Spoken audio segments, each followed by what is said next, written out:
नमस्कार, welcome to my channel. आज के वीडियो में हम चक्रास और कुंडलिनी शक्ति के बारे में जानेंगे। पिछले काफी वीडियोस में मैंने आपको प्राणमय कोश के बारे में बताया था और एनर्जी बॉडी के बारे में बताया था। आज मैं थोड़ा सा और डिटेल में एक बार आपको बताऊंगी कि चक्रास क्या है और फिर हम कुंडलिनी को भी जानेंगे आज। तो अभी तक हमने ये जाना कि हमारी एनर्जी बॉडी में मेजर 7 चक्रास होते हैं या भंवर के जैसे घूमने वाले एनर्जी के वॉर्टिसेस। यही मेजर सेंटर्स हैं हमारी एनर्जी के या प्राणा के एब्जॉर्प्शन के। तो टोटल मेजर जो 7 चक्र होते हैं उनमें से जो नीचे वाले 3 चक्र हैं इनको लोअर चक्रास कहा जाता है और ऊपर वाले 3 को हायर चक्रास, और ये मिडिल में जो आता है ये हार्ट चक्र या अनाहत चक्र होता है। तो इनमें फर्क क्या है? ये जो नीचे वाले 3 चक्र हैं ये हमारे मटीरियल को कंट्रोल करते हैं या माया, जिस मायावी संसार में हम रहते हैं, माया में हम कैसे जिएं, कैसे सरवाइव करें, कैसे हम मैं, अहम, मेरा, इसके साथ हम कैसे जीते हैं, ये सारा जो कंट्रोल है ये सब इन तीनों चक्रों से होता है। हमने बर्थ लिया, हमारा जन्म हुआ, हम आए, हमें ये जीवन व्यतीत करना है, ये सारा जो बेसिक नीड है हमारी लाइफ का, जो भी हमारी लाइफ में चैलेंजेस आए या हमें कर्म करना है या हमें आगे अपनी जनरेशन को बढ़ाना है, ये सब काम लोअर चक्रास करते हैं। वैसे ही ये तीनों चक्रास जो हायर चक्रास हैं ये बिल्कुल अलग हैं।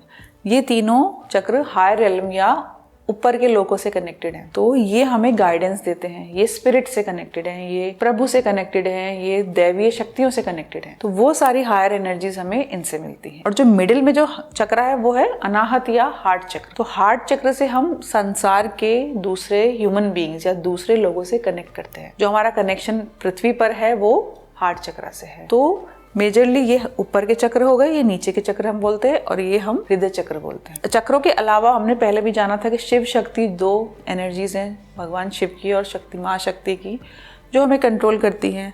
तो ये भी नाड़ियों के फॉर्म में इडा या पिंगला। तो इडा जो है वो भगवान शिव की या चंद्र की एनर्जी है, चंद्र नाड़ी, और शक्ति की एनर्जी माँ शक्ति की पिंगला नाड़ी है या सूर्य नाड़ी है। तो ये एनर्जीज, ये जो नाड़ियां हैं ये वाइंड अप होके एक एक चक्र पे जाती हैं, मूलाधार से अजना पे मर्ज जाती हैं। और उसके बाद ये सहस्त्रार, ये 1000 पेटल का सबसे ऊपर जो हमारे चक्रा होता है, जो हमें सोर्स से या डिवाइन से कनेक्ट करता है, वो हमें ऊपर तक ये कनेक्ट करती हैं। इसे कहते हैं सहस्त्रार चक्र या 1000 पेटल चक्रा। तो ये हायर चक्रा हमें हायर नॉलेज जो हमें हायर एलिमेंट से आती है वो हमें सब सहस्त्रार से आती है। इन 2 नाड़ियों के बीच में एक फाइन नाड़ी होती है जिसे सुषुम्ना नाड़ी भी कहते हैं। सुषुम्ना का एक्टिवेशन इंडिकेट करता है कंप्लीट होम्योस्टेसिस, जैसा मैंने पहले बताया था, वो बैलेंसिंग।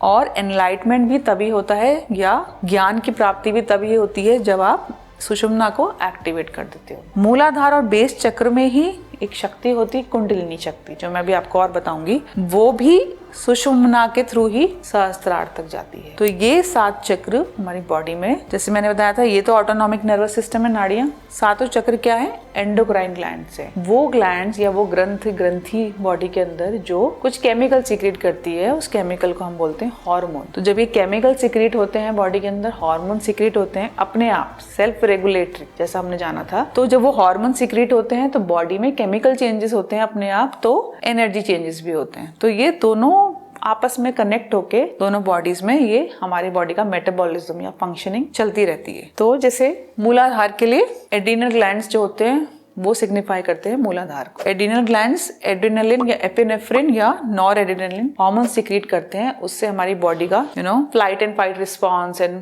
ये सारा कंट्रोल होता है। फिर आता है स्वादिष्ठान चक्र या इसको हम सैक्रल चक्रा भी बोलते हैं। ये कैसे कंट्रोल होता है? जो रिप्रोडक्टिव सिस्टम है मेल एंड फीमेल का, वहां पे जो हार्मोन सीक्रेट होते हैं वो इसे कंट्रोल करते हैं। तो रिप्रोडक्टिव सिस्टम में ग्लैंड्स हो गए, ओवरी या टेस्टिस, और जो हार्मोन्स हैं टेस्टोस्टेरोन, ईस्ट्रोजन, प्रोजेस्टेरोन, वो इस चक्रा की एनर्जी को कंट्रोल करते हैं।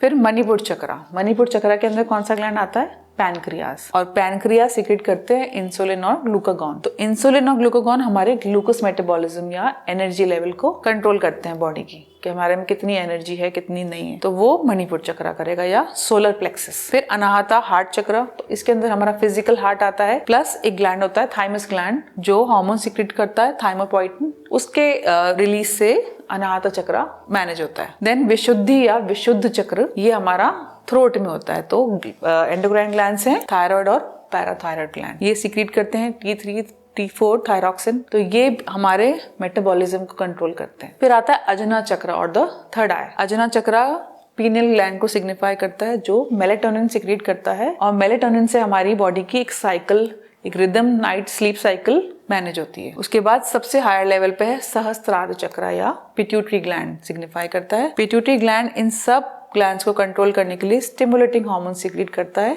FSH, ACTH, thyroxine, thyroid stimulating hormone, growth hormone, ये सारे जितने भी बहुत सारे हार्मोन्स जो हैं वो पिट्यूटरी सिक्रीट करता है। तो इनडायरेक्टली ये पिट्यूटरी या सहस्त्रार इन सब की फंक्शनिंग को भी रेगुलेट करता है। तो जो भी हम लाइफ में करते हैं वो डिवाइन गाइडेंस हमें सहस्त्रार से आती है और फिर सारे चक्रास मैनेज होते हैं। तो डिटेल में मैं जब एक एक चक्र समझाऊंगी तब आपको और इन्फॉर्मेशन मिलेगी कि ये कैसे काम करते हैं। अब हम जानेंगे कुंडलिनी शक्ति क्या होती है। कुंडलिनी शक्ति, शक्ति मतलब डिवाइन मदर, माँ, देवी, शक्ति। तो कुंडलिनी शक्ति भी एक तरीके की शक्ति है जो हमारी मूलाधार चक्र में होती है। कुंडलिनी का अर्थ है कुंडलिनी, कुंडल यानी कानों के कुंडल यानी कि कॉइल। कुंडलिनी का अर्थ है कॉइल्ड। तो ये शक्ति जो है कुंडलिनी सर्प के फॉर्म में या सांप के फॉर्म में कॉइल्ड होके 3.5 कॉइल्स होती हैं,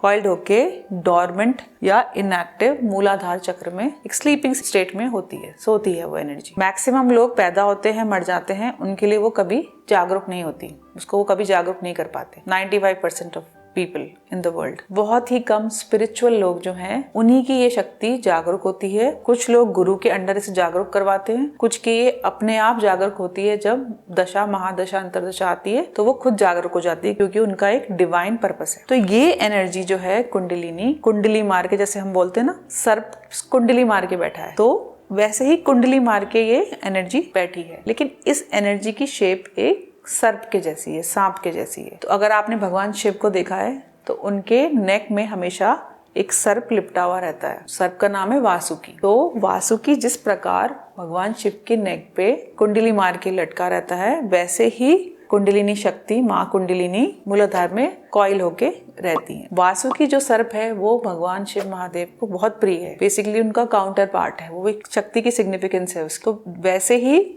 ये शक्ति फॉर्म में जो एनर्जी है, जब ये असेंड होती है, राइज होती है, तो ये भगवान शिव से सहस्त्रार में मिलती है। तो दोनों शक्तियों का यूनियन हो जाता है। तो जब दोनों शक्तियों का यूनियन होता है तो क्या होता है, लोअर चक्रास और हायर चक्रास का मिलन हो जाता है। मतलब कि मटीरियल नॉलेज और स्पिरिचुअल नॉलेज मिक्स हो जाती है। तो किसी स्पिरिचुअल बीइंग में जब ये शक्ति जागरूक होने लगती है तो ये हमेशा सुषुम्ना से ही पास होगी।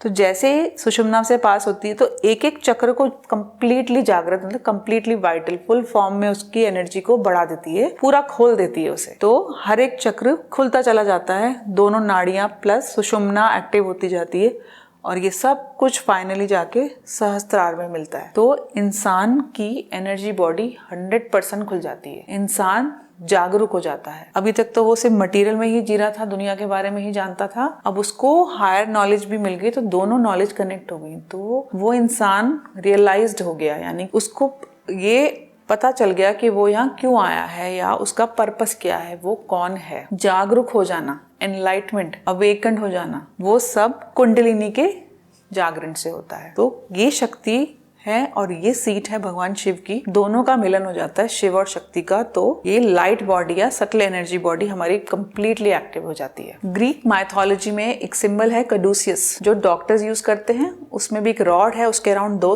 सांप हैं लिपटे हुए और ऊपर विंग्स हैं। तो मेटाफोरिकली उसको भी कहते हैं कि वो कुंडलिनी के जैसा ही सिंबल है। जैसे शक्ति, ईडा पिंगला, 2 नाड़ियां राइज हो रही है, ऐसे ही वो शक्ति राइज हो रही है। तो ये सिंबल पहले यूज किया जाता है, वेस्ट में यूज किया गया था हीलिंग के लिए। तो वो सिग्निफाई करता है डॉक्टर्स को, मेडिसिन को, हीलिंग को। तो जब कुंडलिनी जागृत हो जाएगी तो हमारा शरीर अपने आप ही हील्ड हो जाएगा और हमें बीमारी मुक्त हो जाएगा, कोई बीमारी नहीं होगी। तो वो कैडुसियस का साइन भी कुंडली का ही साइन माना जाता है कि हमारी वैदिक नॉलेज में वो कुंडलिनी है और ग्रीक माइथोलॉजी में वो कैडुसियस है। अब कुंडलिनी का जो जागरण है उसको हम एग्जाम्पल के थ्रू समझेंगे। एग्जाम्पल लेंगे सिद्धार्थ गौतम यानी भगवान बुद्ध का, यानी बुद्धा का एग्जाम्पल लेंगे। भगवान बुद्ध जो थे एक रॉयल फैमिली में पैदा हुए थे, सिद्धार्थ गौतम था उनका नाम, लेकिन वो हमेशा डिटैच रहे अपनी लाइफ से। उनको अपना राजपाट, किंगशिप कभी पसंद नहीं आया। उनके अंदर हमेशा एक खालीपन, एक वॉइड था कि मैं क्यों आया हूँ यहाँ पे। वो जानना चाहते थे उनका पर्पस क्या था। वो बहुत ही सॉफ्ट थे अंदर से, वो दूसरे राजाओं की तरह बिल्कुल नहीं थे। तो भगवान बुद्ध ने अपना राजपाट सब त्याग दिया और अपने रास्ते को खोजने निकल गए। उन्होंने बहुत हार्डशिप सही, बहुत कुछ तपस्या करी, जब तब सब कुछ करा कि जानने के लिए कि मैं कौन हूँ। फाइनली उन्हें बोधि ट्री के पास जब वो मेडिटेट करने लगे तो वो उनको एनलाइटमेंट मिला, या कहते हैं उन्हें बोध हुआ। प्रबोधन, बोध होना, स्वयं का बोध होना, उनको अपना बोध हुआ, तभी बुद्ध बोला जाता है। बुद्ध मतलब जो अवेकन्ड है, जो ज्ञानी है, जो जिसके पास नोइंग है। तो भगवान बुद्ध जब बोधि ट्री के सामने बैठे तो उन्हें अपना बोध हुआ, सेल्फ रियलाइजेशन हुआ, एनलाइटमेंट हुआ, अवेकनिंग हुई। उनके सारे चक्र खुल गए, उनकी सुषुम्ना एक्टिव हो गई, उनकी कुंडलिनी जागृत हो गई कंप्लीटली, शिव शक्ति का मिलन हो गया और उन्हें रियलाइज हुआ कि मेरा पर्पस इस संसार में शांति फैलाना है, एक धर्म की स्थापना करना है। जो भी वॉर हैं, किंगडम्स हैं, उनके बीच में जो लड़ाइयाँ हैं उनको ख़त्म करके अपनी नॉलेज, अपनी टीचिंग्स को सभी लोगों तक पहुंचाना है, जो सालों साल आगे तक लोगों को एनलाइटन करेंगी, अवेक करेंगी। वो बोध उन्हें इस बोधि ट्री के सामने हुआ। और इसका एग्जाम्पल मेटाफोरिकली अगेन ये देखें तो ये ट्री जो है ये हमारा चक्रा सिस्टम या एनर्जी बॉडी ही है। लोअर चक्रा मतलब मूलाधार, ग्राउंडिंग, धरती माता से कनेक्शन। तो ये ट्री में जड़ें हैं, बड़े ट्री में जड़ें हैं जो अर्थ से कनेक्ट कर रही हैं। फिर ये सारे चक्रा एक साथ हैं ट्रंक में, और ये सहस्त्रार, ये क्राउन, ये जो ऊपर से हमें लाइट आती है। तो बोधि ट्री का मतलब भी भगवान बुद्ध का यही था कि पीछे से जब उनको बोध हुआ, जब वो ट्री में लाइट, पूरा उनकी लाइट बॉडी एक्टिव हो गई, तो अगर आप अपने घर के बाहर जाके भी कोई पुराना ट्री देखेंगे आपको दिखेगा कि वो कैसे सर्दी, गर्मी, बरसात, बर्फ सब कुछ झेल के वो अपने स्थान पे है। वैसे ही एक एनलाइटेंड बीइंग, एक इंसान जो जिसको स्वयं का बोध हो चुका है, वो भी स्थिर इसी समान, उसे भी रहना है, ध्यानस्थ रहना है जैसे भगवान रहते थे।